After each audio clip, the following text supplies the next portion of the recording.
largest population of black people outside of Africa. And what are they flipped? Portuguese! Right. I didn't know that. Fucking saying! I didn't know that. They run this shit down!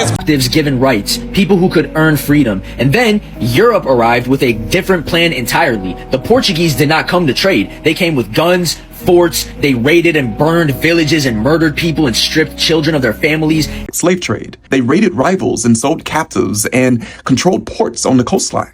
However, this is not the same as building the ships, plantations, and racial laws that made the Atlantic system possible. Showed up. Slavery was not race-based, it was not permanent, and it was not inherited by children.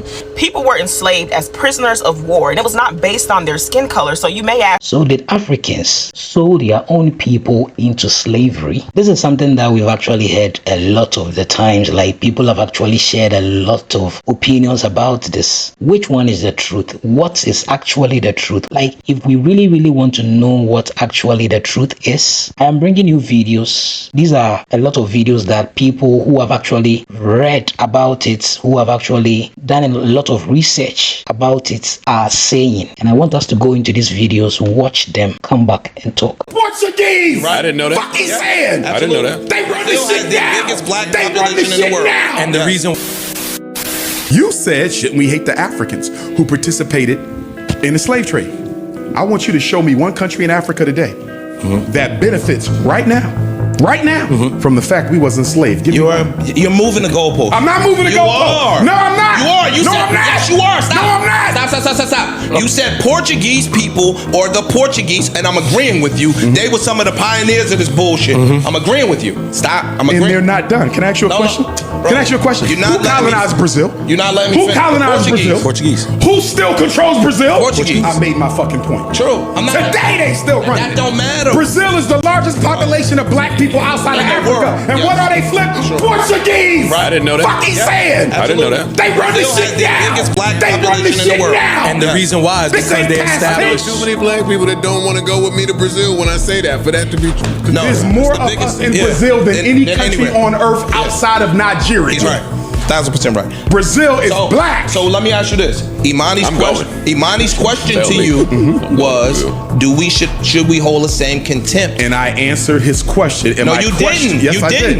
did. You Yes, did. I did. Well, let me answer it. Let me I gave him a, let me ask it. Let me ask it, please. Hold on. Yeah, no, you owe them. Hold on. The difference is, no African country benefits today from the slave trade. And I would even argue that the benefit that they did have for participating in it was minimal. Because right after slavery ended, what happened next? Colonization. They came into Africa and enslaved you in your own land. But here's what I want you to understand, which I think you know anyway. The transatlantic slave trade, what we call the Ma'afa, was a European enterprise. They built it, they ran it, they benefited from it, they expanded it. It was not an African-controlled enterprise. There were some Africans involved. Participated. Absolutely, but that was minimal compared to the grandiosity of the scheme the biggest itself. business in the world. You understand what I'm saying?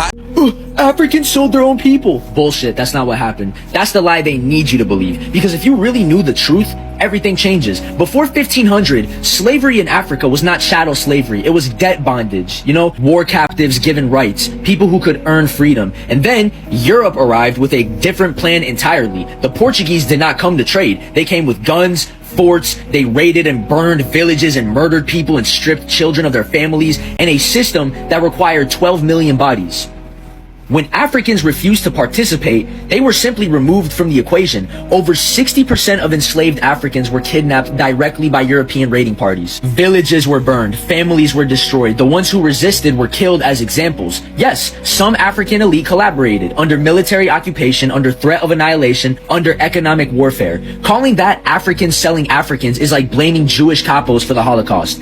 Europeans controlled the ships, the weapons, the markets, and the laws. They defined who was cargo. They built the factories, the insurance policies, the financial system. This was European industry, not African commerce. Hundreds of African kingdoms fought European slavers and colonizers for centuries. Queen Zinga of the Congo fought Portugal for 40 years. The Kingdom of Benin banned slave trading and was destroyed for it in 1897. If Africans sold themselves, then Europe bears less guilt. If it was just business, then reparation seems unreasonable. If Africans were complicit, then white supremacy has an alibi. The narrative was never about truth. It was always about liability. The transatlantic slave trade was a European designed system of mass kidnapping and genocide. Some Africans collaborated under duress, but they didn't create it, control it, or profit from it the way Europe did. The Africans sold Africans myth exists to redistribute blame and avoid accountability. Why does the phrase Africans sold Africans appear in every slavery debate, but European military occupation rarely does?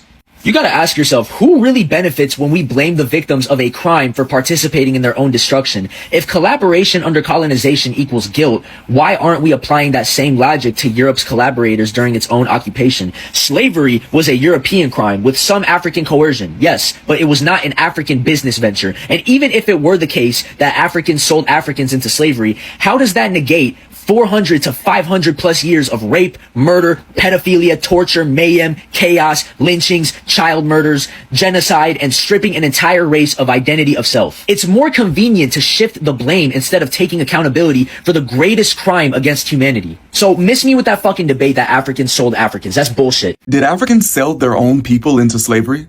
Hello, my name is Tariq Ade, an Africologist, scholar of Africa and the African diaspora. And the answer is no, because West Africans didn't view themselves as one African people. Kings and war captains were selling outsiders, not members of one single shared identity.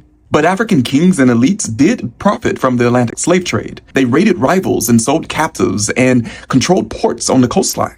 However, this is not the same as building the ships, plantations, and racial laws that made the Atlantic system possible. The control of ports by African kings and elites didn't change who owned the ships or wrote the laws, or even pocketed a profit in the Americas. The overall demand, shipping, finance, and plantation systems was created and run by European and American interests. They controlled the long-distance machinery, the Atlantic routes, the insurance, the plantations, and the legal codes that defined Africans as property. They created a market where the highest-paying customer was always an overseas slave buyer. But at the very same time that some African elites were feeding this system, other African elites were fighting against it, creating fortified towns and lake villages, forming militias, ransoming captives, and creating escape communities in mountains and forest areas. Further, it's important to remember that the majority of people during this time were just ordinary people. They were farmers and fishers and ordinary townspeople who didn't control guns and ships and international law. They lived in a system being squeezed on both sides by the few Africans in power and the Europeans at the shore, and they suffered for it. So yes, there were Africans who were complicit, particularly among the elites. But if you stop the story there, you erase both the European structure that made slavery global and the Africans who resisted it. Africans sold their own into slavery. I hate this comment so much and get it so often. So let's talk about why that statement is both heinous and disingenuous. First, if you read, you'd know that African systems of servitude were fundamentally different from what Europeans created. In many African societies at the time, enslavement was temporary, often results of war, debt, or crime, and people could marry, own property, and even regain freedom. That is nothing like the racialized, hereditary, and dehumanizing system of chattel slavery that Europeans built, a system where black people were treated as livestock, bred for labor, and tortured into submission. And even if Africans were involved in the trade, ask yourself, if someone sold you a person, what would you do? Would you chain them, beat them, rape them, force them to give birth to children you'd also enslave? Because that's what European enslavers did. Not just once, but systematically, by law and for profit. If it were me, I wouldn't buy them or I'd free them.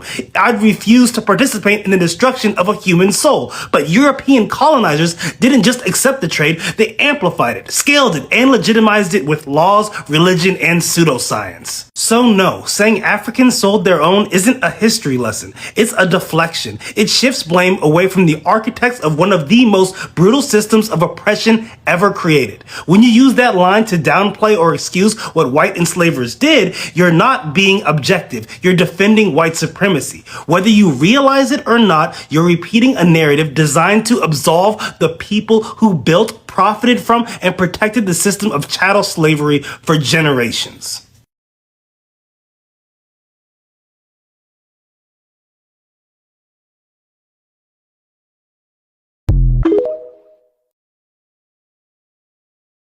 Have you ever heard that Africans sold other Africans and they use it as a means to justify slavery? Everything ain't racist, but this argument is misleading because yes, Africans sold other Africans, but you're skipping over very important details. So yes, some groups in Africa did participate in slave trading, but before the Europeans showed up, slavery was not race-based, it was not permanent, and it was not inherited by children. People were enslaved as prisoners of war, and it was not based on their skin color. So you may ask, what changed? Well, British empires like France, Britain, and Portugal created race-based chattel slavery. They created this system protected by law where black people equal property, children are born enslaved, and slavery lasts for life.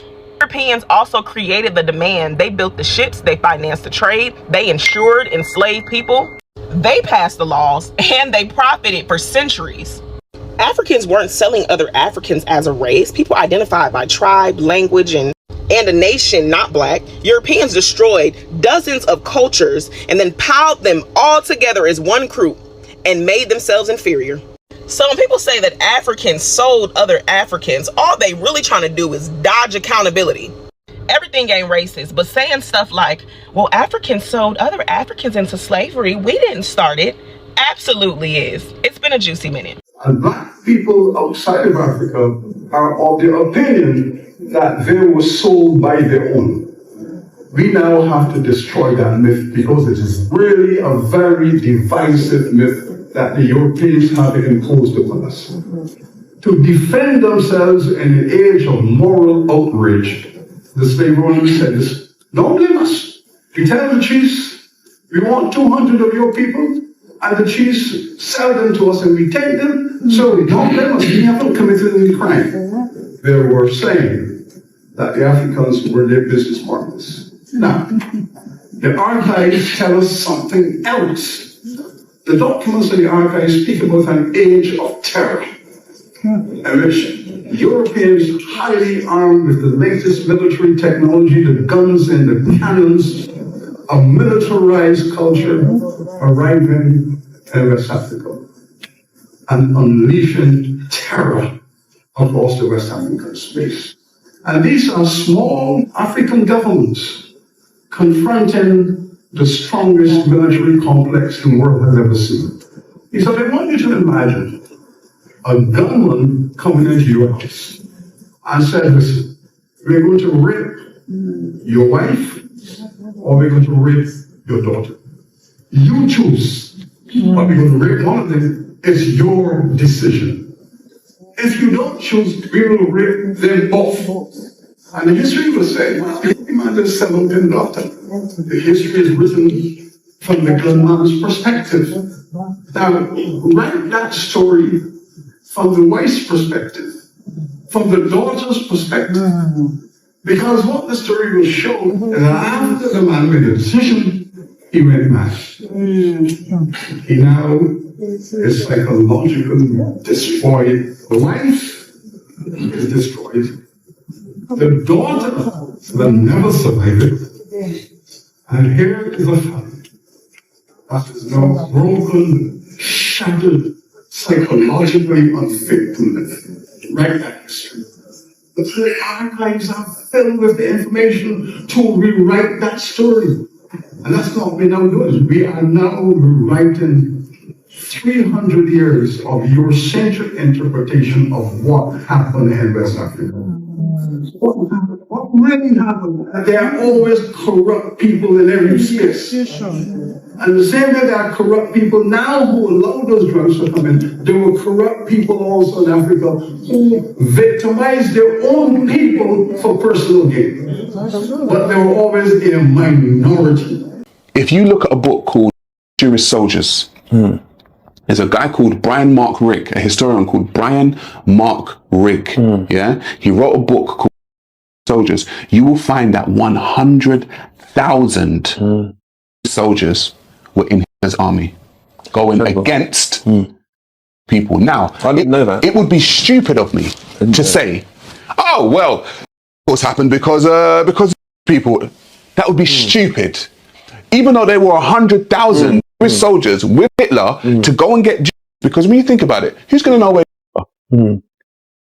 Who's going to know where they are? Who's going to know where black people are? Black people don't believe what I'm saying. Just fact check it, because this is what I studied. So There's a guy, a Portuguese sailor called Antam Gonçalves. Antam Gonçalves was a Portuguese sailor in the 1400s. He sailed to Africa.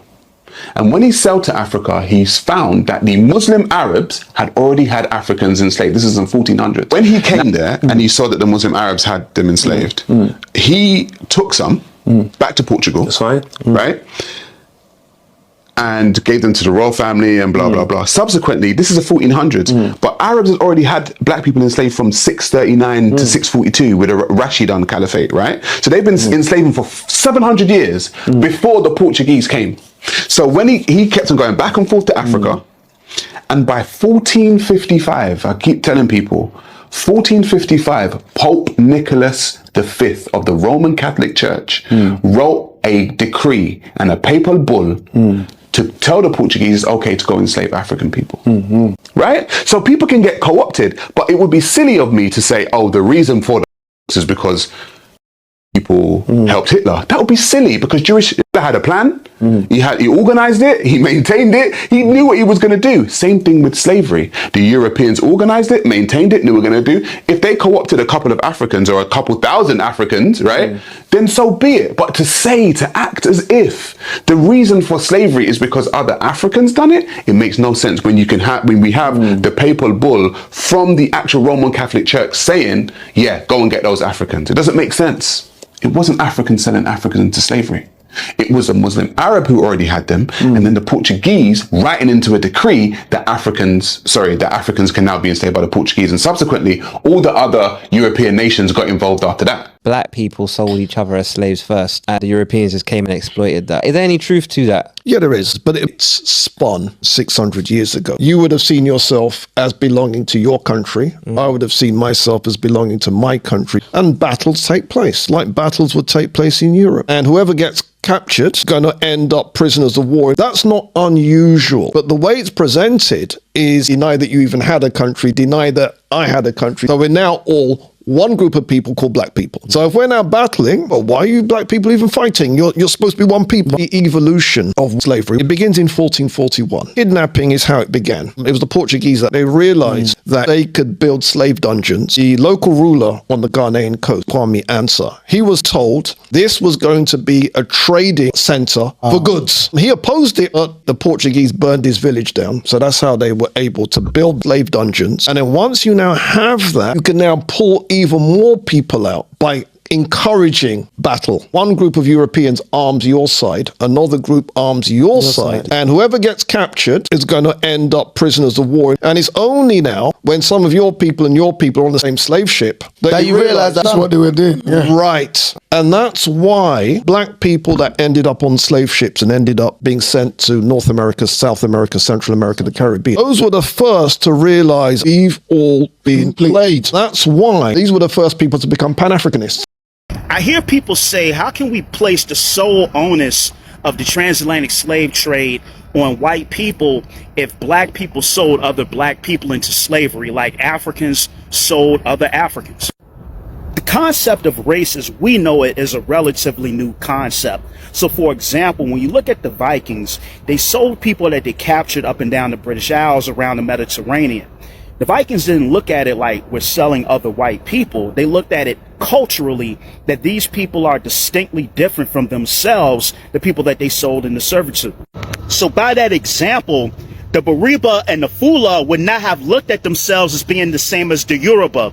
The Serer and the Wolof would have not looked at themselves as being the same, strictly based upon pigmentation and phenotype.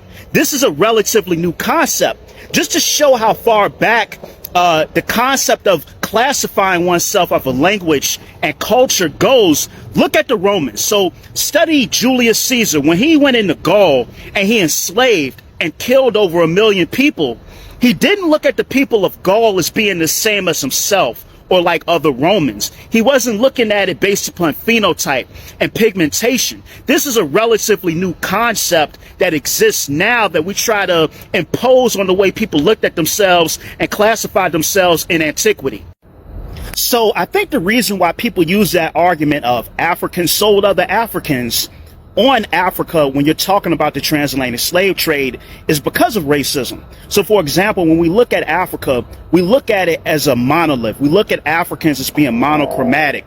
We don't see culture. We don't see difference in language. We don't see the subtle differences even in phenotype. When you look at different groups, you know, from the Fulani to the Serer to the Wolof to the Mende, you know, from the Windward Coast all the way down to the Bight of Biafra, we don't notice these subtleties because as a planet, we don't really acknowledge the cultural differences of Africans. So this is why when you look at the turpitude of the transatlantic slave trade, we say, hey man, how could Africans sell other Africans? But that's never applied to any other group because we'll acknowledge the differences in Western Europe. We'll acknowledge the differences even around the Mediterranean even. But when it comes to West Africa and Central Africa, it's just a huge monolith.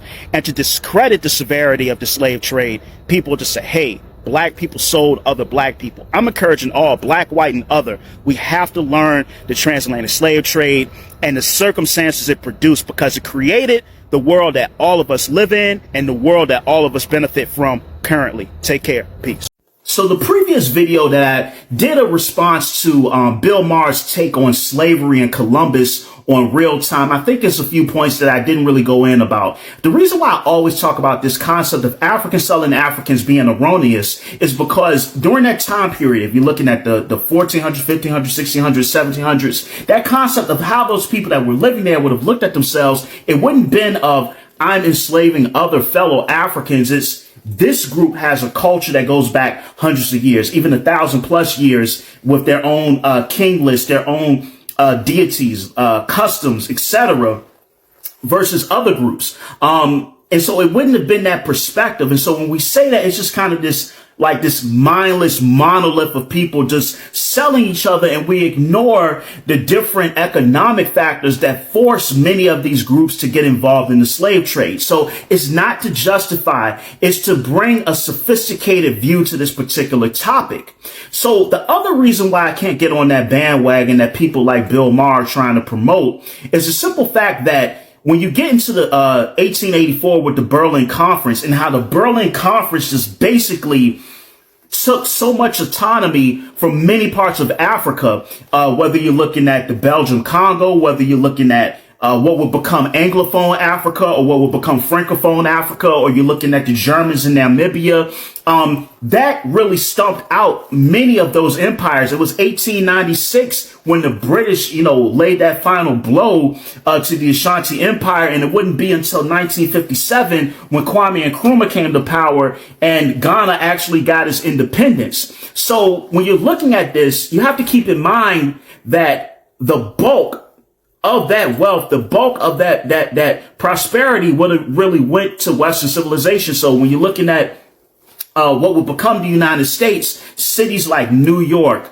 New Orleans, Richmond, DC, all benefited from slave labor. On the eve of the Civil War, some of the richest people per capita on the planet were located in Mississippi. Why? From the money that they made off of the domestic slave trade, from money that was made off of insuring slave ships. That was a huge industry. You had other ancillary businesses in Western Europe, in the Americas, that were able to spring up and produce millions upon millions of dollars that did not actually touch West Africa, because at that time it would have been colonized. So this is a really complex topic, and I would like for people to treat it as such. It's so much more I can go in on. I might make another video, but this simplistic view we have of the transatlantic slave trade, I don't think it really helps nor educate anyone. Let me know what you think in the comments below. Much love, respect, peace. Let me clear up one of the most weaponized myths in history. You've all heard the line, Africans sold Africans, so Europeans weren't worse. But that argument collapses the moment you stop applying modern racial categories to a pre-colonial world that didn't think in racial terms. It's important to remember that Africa wasn't a monolith. It was a continent of individual nations, kingdoms, empires, and ethnic groups. This idea of black unity didn't exist because there was no black race in the European sense. People identified themselves as their individual specific ethnic group, the same way that Europeans identified themselves as Spanish, Portuguese. And here's the part that people never talk about. Some of these African kingdoms were the size of modern European nations, or even bigger. The Benin Kingdom rivaled medieval Portugal in territory and organization, and the Mali Empire spanned an area larger than Western Europe. So when two African states were at war, you're not talking about black people selling black people, you're talking about independent nations with different languages, different religions, different cultures engaged in warfare, the same way Europe was. It's no different from England versus France in the 100 Years' War. They killed each other, captured each other, sold prisoners, and no one today says Europeans sold Europeans, because you understand national difference in Europe. Africa deserves the same contextual respect. These are some of the historical facts. The Portuguese started the Atlantic slave trade through kidnapping. In the mid-1400s, the Portuguese raided Senegal and the Gambia, taking people by force. This wasn't trade, this was armed abduction. And number two, African resistance was constant, and this is the important part. Europe introduced something Africa had never seen before. They introduced racial-based, hereditary, hierarchical, industrial slavery designed to fuel a global capitalist system. This was not comparable to regional warfare. Number four, this idea of a black race was a European invention used to justify mass extraction and turn human beings into a permanent labor class. Africa didn't see itself that way. Europe created the category and used it to rewrite the story. Saying Africans sold Africans is like saying Europeans killed Europeans in World War I and World War II. It's technically true, but completely meaningless without acknowledging nationhood, scale, power, technology, and global structures, as well as historical context. Europe didn't enslave Africans because Africans sold each other. Europe enslaved Africans because of profit, racial ideology, and imperial expansion. Local conflicts didn't create the slave trade, European demand did. And that's something that we need to remember. So don't let anyone weaponize your history. African wars were not the cause of the transatlantic system. The system reshaped African wars. It turned prisoners of conflict, a universal historical norm, into global commodities on a scale that the world had never seen before.